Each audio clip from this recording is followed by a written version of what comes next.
Une fois que le texte est saisi, on peut le mettre en forme, c'est-à-dire le rendre plus lisible, plus agréable, plus joli à regarder. La première des choses, c'est indiquer sur quoi nous allons agir, c'est-à-dire sélectionner une partie du texte. On dit aussi le mettre en surbrillance.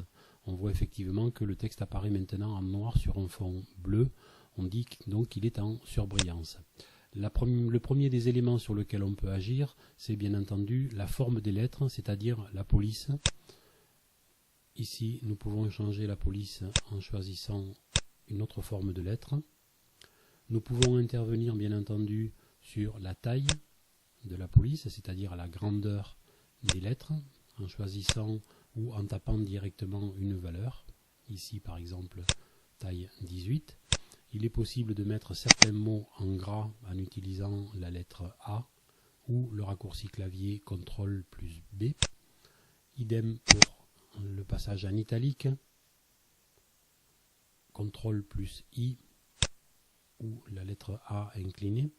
Il est possible aussi bien entendu de souligner certaines parties du texte et de modifier la couleur du texte en utilisant la palette de couleurs qui se trouve ici.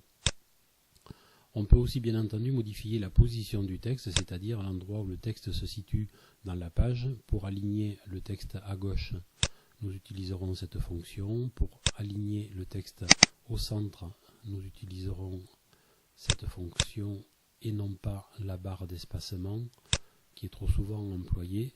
Et enfin, pour aligner à droite, ce qui est rarement utilisé, nous utiliserons cet outil.